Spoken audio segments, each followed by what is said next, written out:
NATO leaders meet in Washington. The big question the transatlantic alliance faces at this summit is, how much longer can Ukraine hold on? Plus, Kyiv is still reeling from a missile attack that destroyed the children's hospital. Still, it's a very sad atmosphere in the city, but people already collected more than $1 million for the support of the hospital. And later, the UN is discussing Monday's attack in Ukraine. India's Prime Minister Narendra Modi is in Moscow. And Italy has a novel new plan to curb illegal migration across the Mediterranean. Today is Tuesday, July 9th, and this is VOA's Flashpoint Global Crises.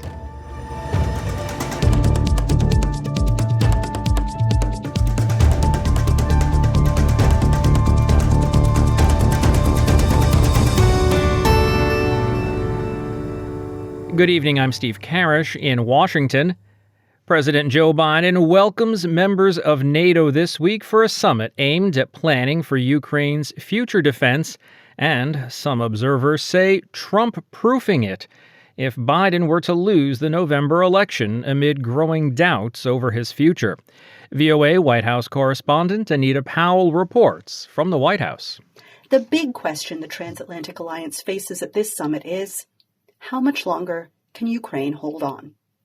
And for Americans, and a growing list of quietly worried allies, the same can be asked of the man who casts himself as Ukraine's biggest champion, President Joe Biden. On Monday, the 81-year-old Biden said he's staying in the presidential race amid a growing list of calls for him to step aside after his shaky debate performance last month. The White House on Monday refuted questions that NATO allies are concerned that these cracks at the leadership level could put the 75-year-old alliance on shaky ground as it meets in Washington this week. John Kirby is White House National Security Communications Advisor. We're not picking up any signs of that from our allies at all. Quite the contrary. The conversations that we're having with them in advance, they're excited about this summit. They're excited about the possibilities and the things that we're going to be doing together, specifically to help Ukraine. Analysts say that while NATO leaders are indeed worried, they are being careful to not be seen as meddling in U.S. politics. Richard Stoll is a political scientist at Rice University. He spoke to VOA via Skype. I think, with all honesty, that most NATO countries would prefer Biden, not necessarily because they're so pro-Biden, but because of the things that Trump has said and threatened to do about NATO. But they don't want to necessarily say a lot about this publicly because it looks like they're interfering in American elections, which is not something they're supposed to do. And there are other cracks among leaders in the alliance. Hungary's far-right leader recently visited Russian President Vladimir Putin and cast himself as a bridge between the two adversaries. At this summit, the 32-member group plans to take over Washington's role coordinating Ukraine's defense.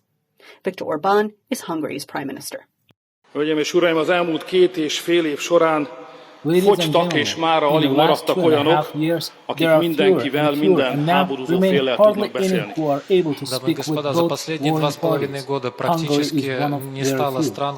One thing unlikely to happen during the summit, a breakthrough in the conflict. Putin says Ukraine is not ready to discuss terms, which he says includes the retreat of Ukrainian troops from the 4 regions Russia says it is annexed. Ukraine seeks a just peace that includes all of its territory, and Ukraine's leader will attend this week's summit to press his case for that and for NATO membership in the future. The alliance meets Tuesday in Washington. Anita Powell, VOA News, the White House. And after recent years of mistrust, Turkish President Recep Tayyip Erdogan will attend the NATO summit. He's hoping to reset relations with Western allies. Dorian Jones reports from Istanbul. Turkish President Recep Tayyip Erdogan attends the 3-day NATO summit in Washington after years of bitter differences with other members of the Western military alliance. Analysts say Erdogan goes to the Washington meeting on a good footing, having resolved contentious issues that dogged previous NATO summits. Sinan Ülgen is an analyst with the Center for Economics and Foreign Policy Studies, an Istanbul think tank. At the time, it was about NATO's enlargement to Sweden and Finland. That's now over. There's also new Secretary General, which Turkey backed, the former Dutch Prime Minister Mark Rutte. And by and large, Turkey is online with the selected decisions that will relate to NATO support to Ukraine. But Erdogan's close ties with Russian President Vladimir Putin remain points of tension with NATO allies. His ties with Putin were underscored by last week's face-to-face meeting on the sidelines of the China-led Shanghai Cooperation Organization, and Turkey's refusal to impose sanctions on Russia over Ukraine. That relationship will require careful handling by both Washington and Ankara, says analyst Ülgen of the Center for Economics and Foreign Policy Studies. There's an understanding that as a country that neighbors Russia, that has a number of interdependencies, this is something unavoidable. However, in return, Turkey is also quite cautious in not crossing the red lines set by the US and by EU in terms of the current Russia sanctions. The NATO summit in Washington will give Erdogan a chance to meet with President Joe Biden. Analysts suggest that Turkey's growing importance in Africa, Central Asia, and the Caucasus could be an incentive for the US administration to increase its cooperation with Ankara. Asla Aydin-Taşbaş is an analyst with the Brookings Institution in Washington. Administration and Turkish officials are looking into Africa, where Turkey has ambitions to expand its influence, both economically and in security terms. There is a renewed attention in Central Asia, and of course, an effort to see if there could be more in the Balkans when it comes to Turkey and US supporting stability and EU enlargement process. A May meeting in Washington between Erdogan and Biden was cancelled amid differences over Israel's war in Gaza. And analysts say that could again prevent a meeting at the NATO summit. Dorian Jones, VOA News, Istanbul. NATO members aren't the only ones at the NATO summit. Among the non-members with a seat at the table is South Korea. Reuters' Diane To reports. South Korea's president is set to discuss with NATO leaders the distinct threat North Korea's deepening military ties with Russia pose to Europe, with the Transatlantic Security Alliance meeting in Washington starting Tuesday. In a written response to questions from Reuters ahead of his visit to Washington, Yoon Suk-yeol said, quote, "North Korea is clearly a menace to the international society," adding that he hopes Russia will sensibly decide which side, the South or the North, is more important and necessary for its own interests. His remarks come as North Korean state media released footage on Monday of what it said was an elite military training delegation preparing to fly to Russia. Reuters could not independently verify the video.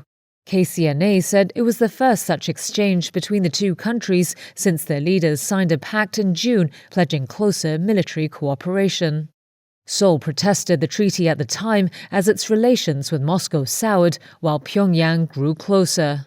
In his comments to Reuters, Yoon said, "Military cooperation between Russia and North Korea poses a distinct threat and grave challenge to the peace and security on the Korean peninsula and in Europe."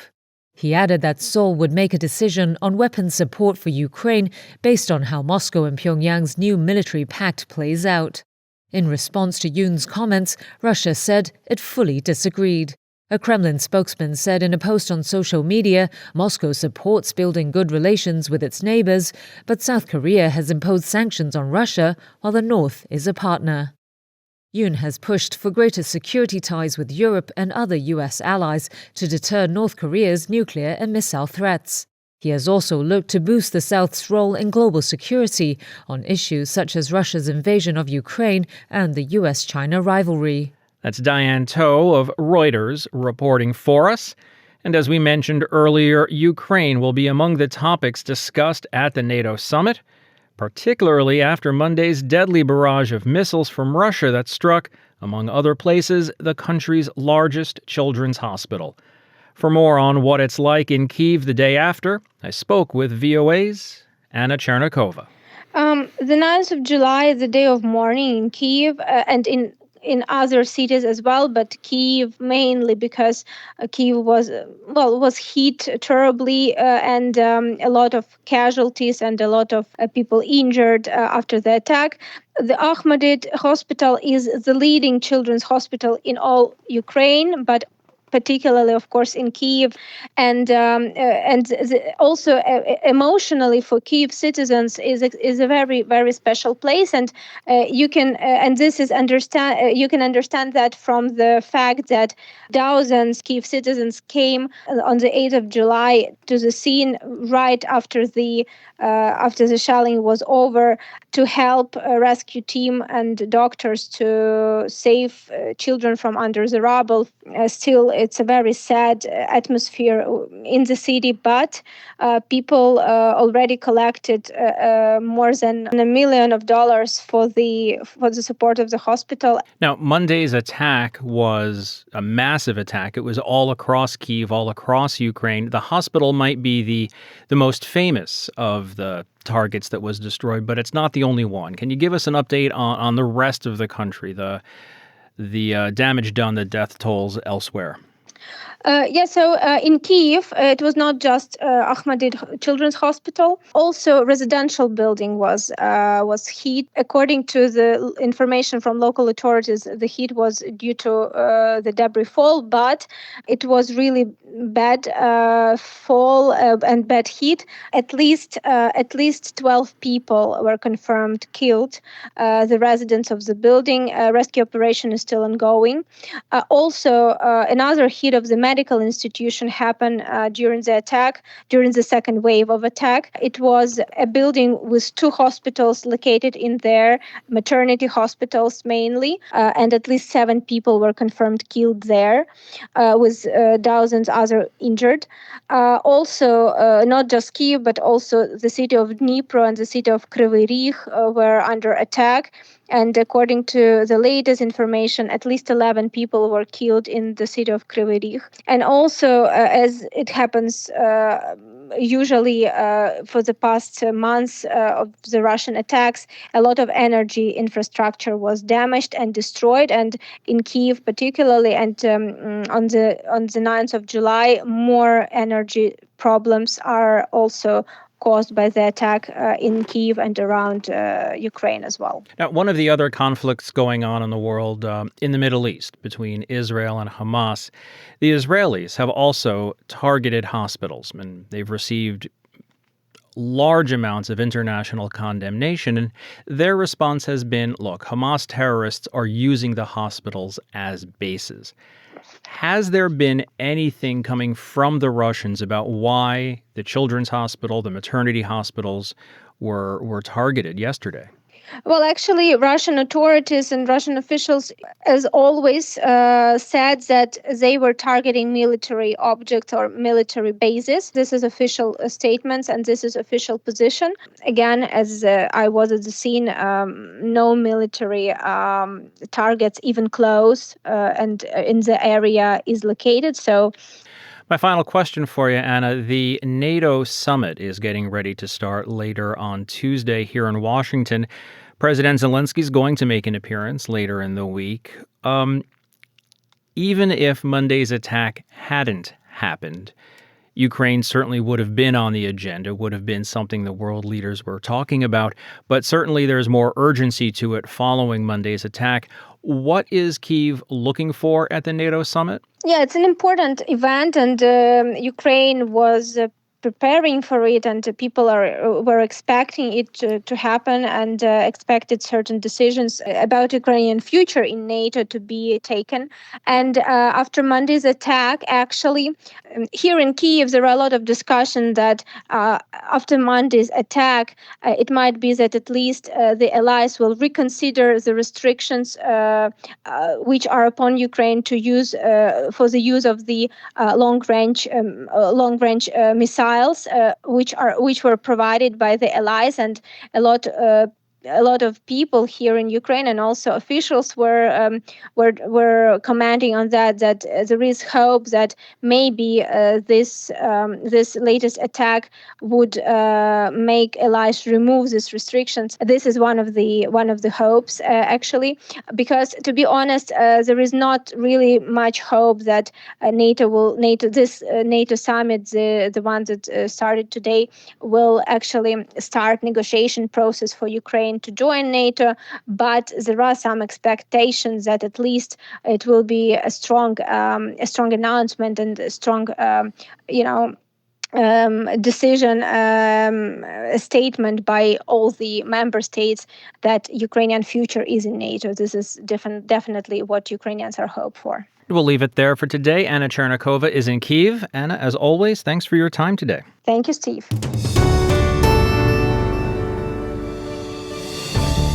You're listening to Flashpoint Global Crises from the Voice of America. I'm Steve Karish in Washington. Vladimir Putin has a guest. We'll learn who in a moment. Now, though, back to Ukraine, to New York and the United Nations, where the Security Council is discussing Monday's attack.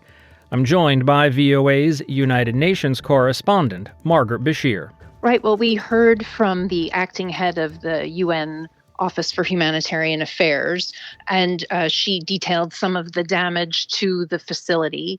And she pointed out, very importantly, that hospitals have special protections under international humanitarian law and international law, and that intentionally directing attacks against them is a war crime. Russia has said repeatedly that it's not its missile, that it was fragments of the air defense system in Kyiv, and that hit the hospital, and it's trying to say that that's happened before and that it's, their system isn't reliable. And the Russian ambassador pointed to the fact that the NATO summit is getting underway in Washington today, and that he's suggesting, he's not even suggesting, he said it outright. He said that Kyiv is trying to make the maximum exploitation of this explosion to beg, his words, to beg for more weapons for Ukraine.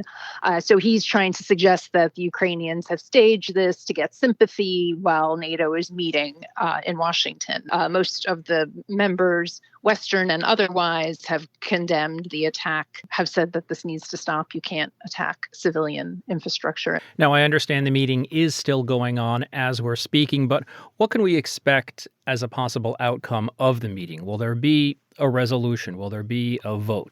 No, typically that's not the sort of thing that would come out of a meeting like this. It was called by France and Ecuador, the U.S. and Britain, Slovenia.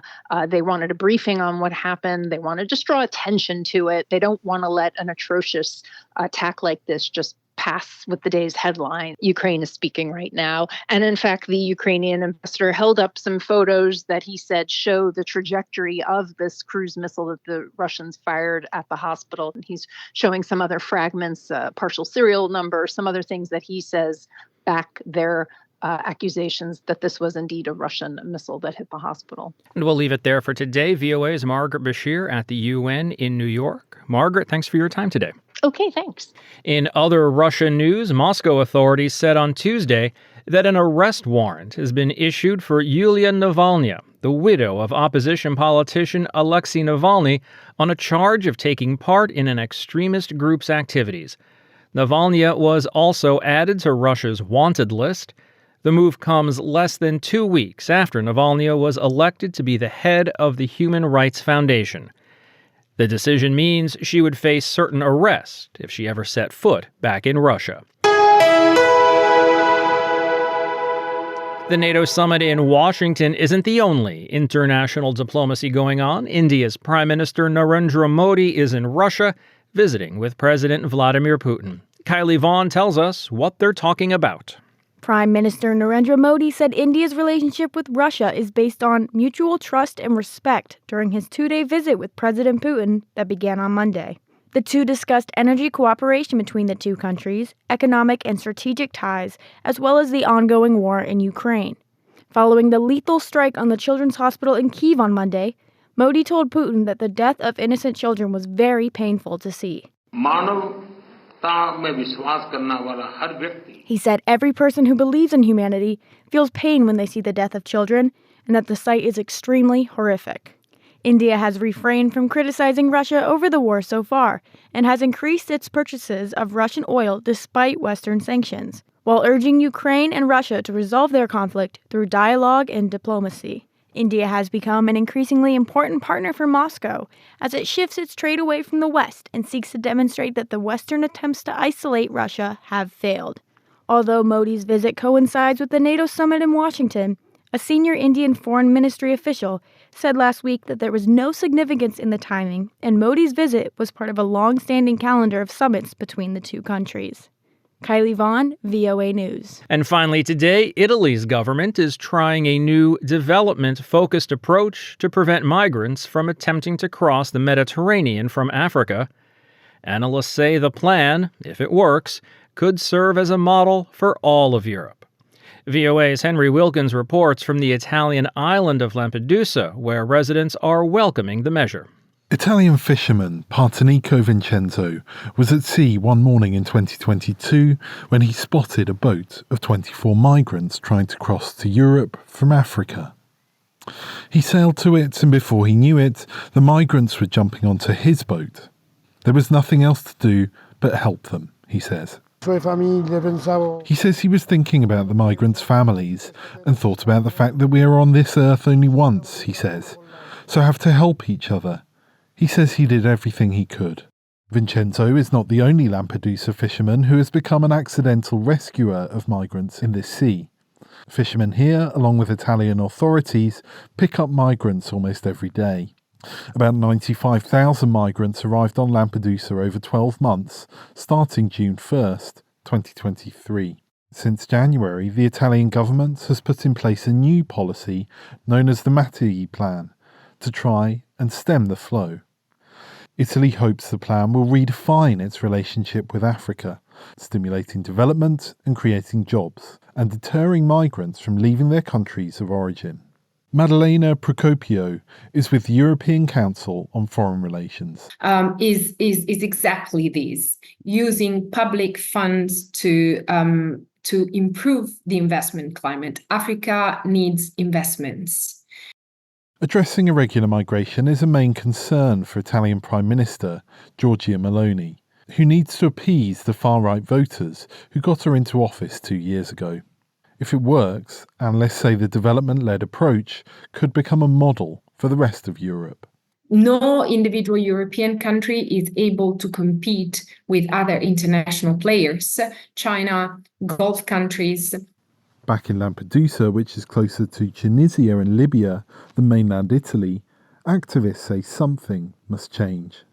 Matilda Edzacco is from Maldusa, a pro-migrant group. Because shouldn't happen that in these years people arriving through the Mediterranean Sea that is so dangerous and so risky, and there are many people that are losing their lives, or they are losing relatives or friends. Edzacco disagrees with the current policies of Italy and other nations of Europe funding security forces in African states that routinely push back migrants. Vincenzo says he would like to see more cooperation to end the dangerous sea crossings and relieve pressure on Lampedusa's residents. He says it should be normal not to see so many deaths at sea, and he's convinced that if the international community can reach an agreement, many deaths could be prevented. Officials say more than 3,000 people died trying to cross the Mediterranean last year. Migrant activists believe many others have gone unreported. Henry Wilkins, VOA News, Lampedusa, Italy. And that's going to wrap it up for today. There is more VOA coverage 24 hours a day on our website, voanews.com, and across our social media platforms. On behalf of everyone here at VOA, thanks for listening. Until tomorrow, I'm Steve Karish.